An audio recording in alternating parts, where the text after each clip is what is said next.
cuestión del segundo piso, que me recuerdo ahora, es justamente lo que se desprende de, digamos, la impotencia para poder darnos cuenta, para poder explicarnos y para poder, digamos, o sea, darnos las razones y para poder advertir, digamos, que digamos, nada de nuestras razones justifica nuestra impotencia. Volvemos a la cuestión de la impotencia en términos de que ni la reproducción de la especie ni el onanismo la van a salvar. Claro. Quiero decir, para justificar nuestra posición en el mundo, tenemos que ir un poquito más allá. O sea, tenemos que atravesar el plano del otro. Tenemos que ir a, digamos, reconocer mínimamente que, digamos, aquello que nosotros pedimos, ¿no? Aquello que nosotros suponemos que satisfaría nuestra necesidad, digamos,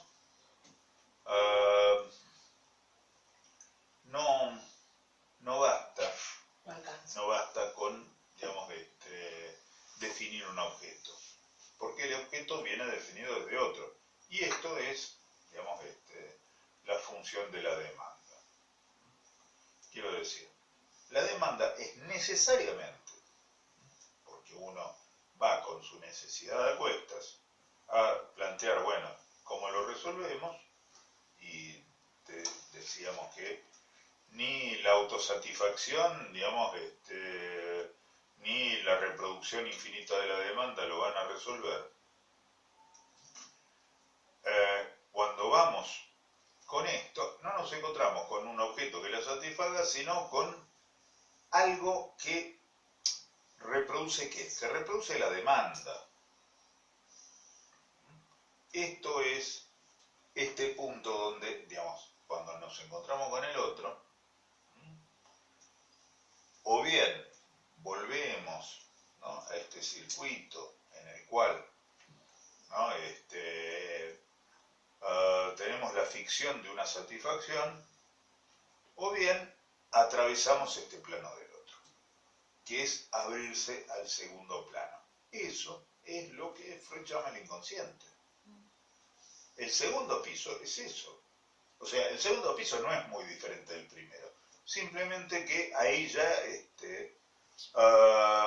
las cosas no cierran, digamos, como uno querría que cerrara. Quiero decir, ahí donde uno, digamos, diría, bueno, entonces el otro me provee el objeto de la satisfacción, lo único que encontramos es una réplica de la demanda. Eso que vemos ahí arriba, esa fórmula también algorítmica de sujeto barrado Losange de la demanda, es simplemente el punto donde el sujeto se encuentra en su situación de pulsionado. Ahí, eso es la pulsión. La pulsión es el choque entre la palabra, entre aquello con lo que uno se encuentra, con lo que uno trae, que es el cuerpo. La pulsión es el choque entre la palabra y el cuerpo. Linda definición. Quiero decir, entre el otro, que aparece como previo, digamos. Sin el otro no hay pulsión, sin el otro, digamos, no hay cuerpo siquiera. Entre, digamos, el otro, digamos, como el código, digamos, lo que nos iba a salvar de todo y que en realidad nos trae todos los problemas, y la demanda en términos pulsionales, ¿no?, es donde se abre justamente el enigma de la falta. Eso es lo que se llama deseo. El deseo es lo inasimilable de la falta. es, digamos, en ese sentido, vos lo decías, es motor. El deseo es el motor, pero ¿de qué? No el motor de ninguna solución, digamos, es No, la fuerza. el motor de la necesidad. Exactamente. Quiero decir, es lo que hace que, digamos, esto tenga algún sentido de entrada. Cuando digo tenga algún sentido, lo estoy diciendo al pie de la letra. Claro. Quiero decir, para que algo tenga algún sentido, tiene que producirse este circuito. Entonces, lo primero que tenemos es que no podríamos establecer una demanda si no hubiéramos completado por lo menos esta primera parte del recorrido. O sea, es el otro el que establece nuestra demanda. En ese sentido, lo que vos decías, la madre, la que significa el llanto del chico, ¿no? Como demanda de comida, demanda de amor, demanda de lo que sea. Toda demanda es demanda de amor, pero hay amores y amores. Entonces, quiero decir, el modo en que esto se tramite, digamos, el modo en que la demanda pese sobre la historia, depende también de cómo se construye el amor a partir del otro. Entonces, en ese punto, bueno, hay algo que convendría dejarlo por lo menos con un cierto signo de interrogación que se llama el deseo. Como algo que bien podríamos dejar con un signo de interrogación que se llama el yo en el piso de abajo, porque son correlativos. Digo, y si el yo se sostiene en el yo ideal, quiero decir, hay una simetría tensional que, digamos, permite mantener este grafo, digamos, más o menos coherente, así como el yo se sostiene, digamos, en el yo ideal, el deseo se sostiene en el fantasma. Quiero decir, hay una relación especular entre el deseo y el fantasma. Hay algo que hace que, digamos, el eje vertical de simetría, ¿no? Se pueda establecer como el eje imaginario. Claro. Hay, digamos, un espejo. En un caso, digamos, este espejo, digamos, tendrá el efecto de una imagen virtual, ¿no? En el piso de abajo. Y bueno, hay también efecto de imagen en el piso de arriba que hace que también, digamos, que no haya deseo si no se refleja en el fantasma. Esto es justamente parte de la subjetivación.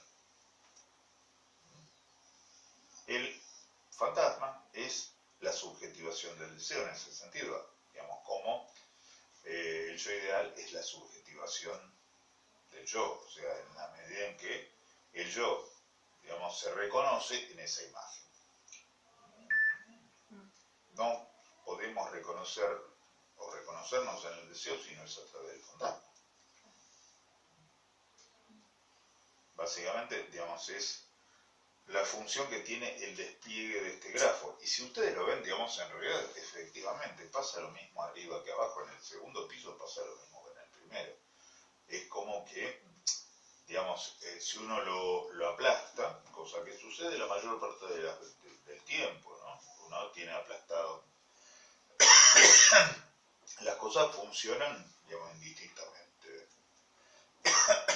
Digamos, entre el yo ideal, el fantasma, por un lado, digamos, el yo, el deseo, uno tiende a confundir bastante las cosas, y de repente algo, digamos, que a lo que tendríamos que advertir también, digamos, en nuestra práctica, nos lleva a que en un punto se despliegue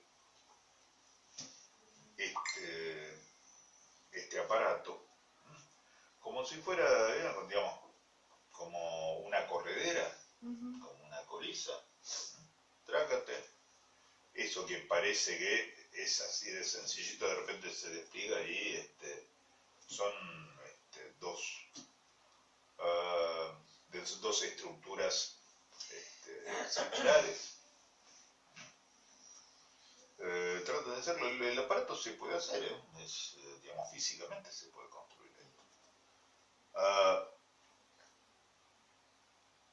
¿Cuál es el efecto de la apertura del segundo paso? O sea, el efecto de la apertura del inconsciente, que, bueno, puede ser disparado, por ejemplo, por una interpretación. El efecto es que lo que surge en el medio es un deseo soportado en un fantasma. Eso es el efecto de la interpretación. La interpretación apunta al fantasma y despliega, detona, como quieran llamarlo, ¿no? Un deseo que hasta ese momento pasaba inadvertido. Básicamente esto hasta ahora en mi práctica es, digamos, lo que encontré que digamos, justificaba la utilización de este grafo. Quiero decir, no es magia, decía. Esto no es magia. Esto, en todo caso, merecería hacerlo.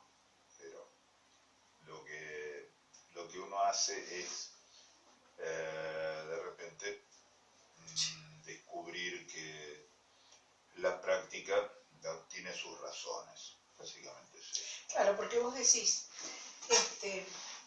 digamos, todo esto que vemos así tan ordenadito, en todo caso, si hay algo que tal vez se ocuparía el análisis, es de eso, de poderlo mínimamente ordenar, ¿no? Sí, porque sí, si no, sí. andamos con el deseo, la demanda, los ideales, el fantasma, ¿no? Sí.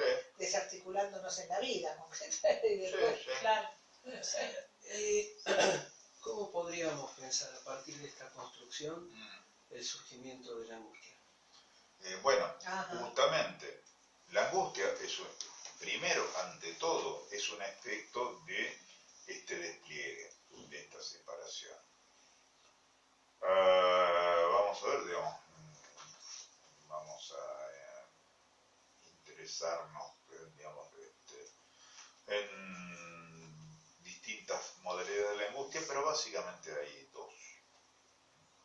Una es, digamos, una angustia fundante. Claro. Una angustia, digamos, que La angustia de separación. La angustia, sí, la Filflossigkeit, la angustia del desamparo. Claro, lo que hablamos la vez pasada, esa primera angustia. Claro, esa angustia que desencadena justamente que, digamos, uno puede ubicar al principio. Yo te iba a decir al principio, ¿no? Y que sostiene, digamos, toda esta construcción. Claro, totalmente. Y la otra es la angustia que vamos a encontrar casi al final, al menos, digamos, a partir de este punto, la angustia que exige el sentido. El sentido está dado. Ahora, el lugar donde, digamos, ¿Por qué decís que el sentido está ahí? Porque es el significado del otro. Claro, es el significado del otro, el significado del otro. Lo que te dicen que significa. Punto, claro, es el punto donde uno idealmente encontraría su lugar en la estructura, pero que está exigido desde acá, desde que no hay un significante en el otro que represente al sujeto cabalmente. Claro, sí.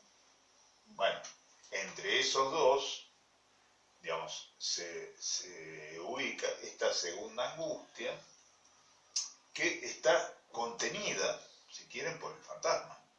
El fantasma tiene la función, además de contener esa angustia. Porque le da un sentido. Claro, por eso, esa es lo que allá en la entreguerra, entre los 30 y los 40, se llamaba la angustia existencial. Exactamente. Freud habla de la angustia. No, en realidad, ¿cómo digamos, se llama? El existencialista. Sartre hablaba, sí, claro. Heidegger también, es más, mucho antes de eso, también Kierkegaard hablaba de esa angustia. Digo, la angustia por el sinsentido, y después sí, obviamente todos los llamados existencialistas, alguna gente brillante como Albert Camus, por ejemplo. En aquel momento, no por nada, digamos, estábamos en el periodo entre las dos guerras mundiales, digamos, donde nada parecía tener sentido.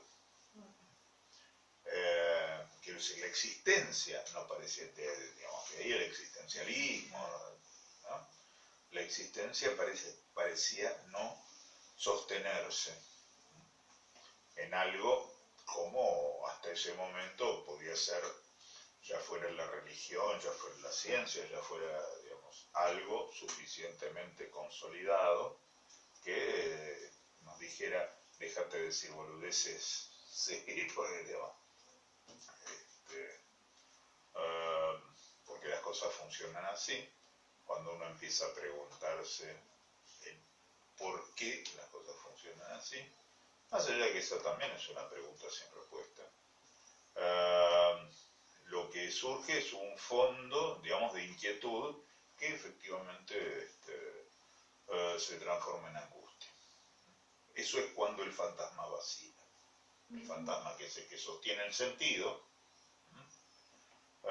no alcanza para sostener al sujeto. Claro, claro. Entonces, a partir de ahí... O sea, es como que se cae la interpretación que se va haciendo repetitivamente de la realidad. No alcanza. Efectivamente, digamos, aparece la grieta, ¿viste? Claro, sí. Qué grande. Se agrieta, en realidad dicen tantas pelotudas.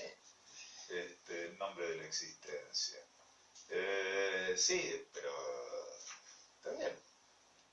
La grieta existe, el problema es qué hacemos con la grieta. La grieta no es, digamos, algo tan sencillo como una reinterpretación de la lucha de clases. Eso es medio tonto. Pero sí, digamos que a veces cuando la grieta se abre bajo nuestros pies, entonces uno se angustia. Claro, claro. Porque uno siente que no se sostiene. Claro. Es coherente con que se cae el piso donde siempre se produce una demanda. Efectivamente, digamos, porque hasta ese momento, sí, está bien, la demanda no tiene respuesta, pero se relanza. Hay un punto donde ya no da para relanzarla, ahí es donde aparece la angustia. Digo, si se relanza, esto puede ser ad infinitum, ningún problema, ¿no? Uno se puede aburrir, no angustiar, en ese punto. Uno se angustia cuando, en realidad, las cosas no le dan respuesta a que justamente siga siendo lo mismo. Digamos,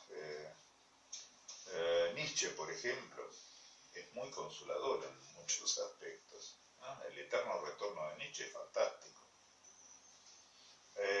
Kierkegaard angustia un poco más, siendo contemporáneo, pero no lo suficiente porque de última te dice no seas tan boludo como para caer en la desesperación. El problema es cuando viene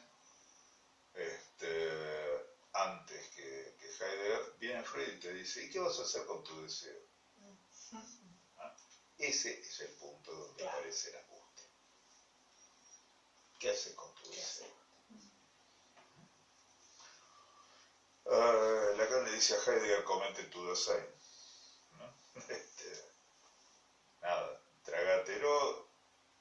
Fíjate, bueno, ¿por qué? Porque el deseo no se tranquiliza con estar ahí, o con ser ahí, depende de cómo uno quiera traducir el Dasein. El deseo no se tranquiliza. El deseo, digamos, en todo caso, moviliza, pero también angustia.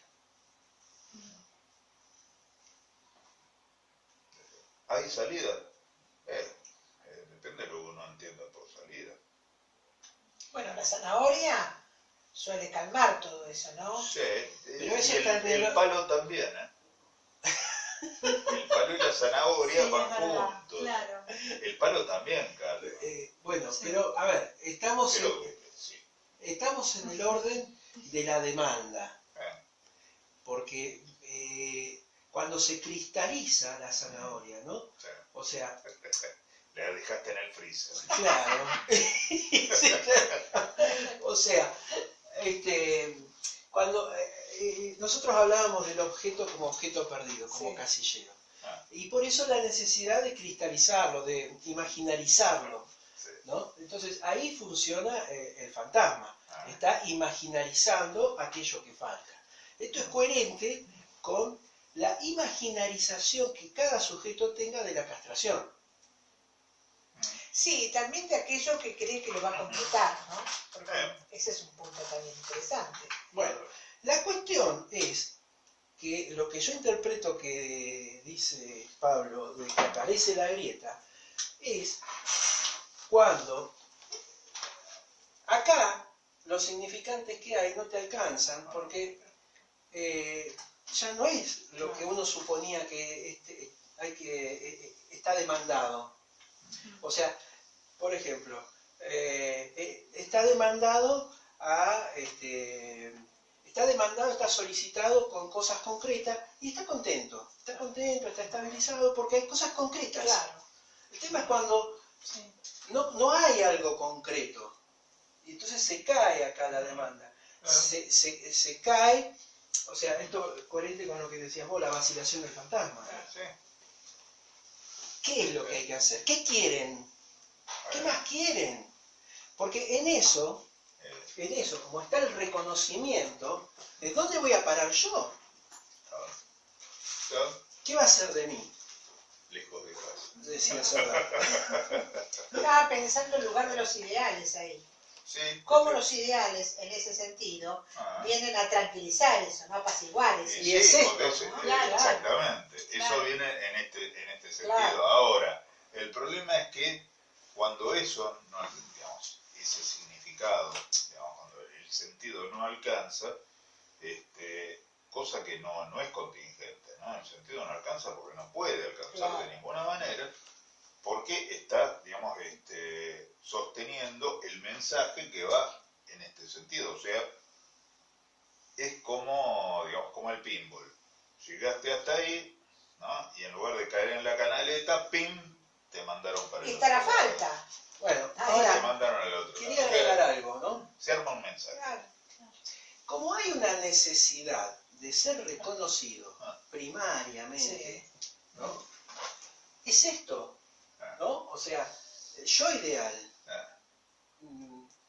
lo miran, entonces esto funciona porque como quieres mantenerse ahí, se identifica con la demanda y se construye esto, ¿no? El ideal. Un ideal, sí, pero ¿por qué se construye? Porque se está sostenido ahí. Ahora, ¿cómo se construye el ideal? Y porque hay una demanda, hay una solicitud. Hay que hacer esto, hay que hacer lo otro, Bueno, entonces, mientras está funcionando esto, está todo bárbaro. Claro. El tema es cuando algo de acá no funciona. Claro, cuando cae, necesariamente cae. Y sí, porque a la larga uno se A ver, cansa. claro. Y Por otra eso cosa yo te que... decía también lo de la zanahoria, ¿no? En el sentido que nada completa. Claro. No, pero la zanahoria está cristalizada. Claro, pero no ¿entendés? da, Porque- yo me refiero a que la zanahoria no como un objeto, sino como aquello que nada completa. Que hoy es esto, mañana Bueno, es esto. hay una falta. Sí, que Pero sí. mientras...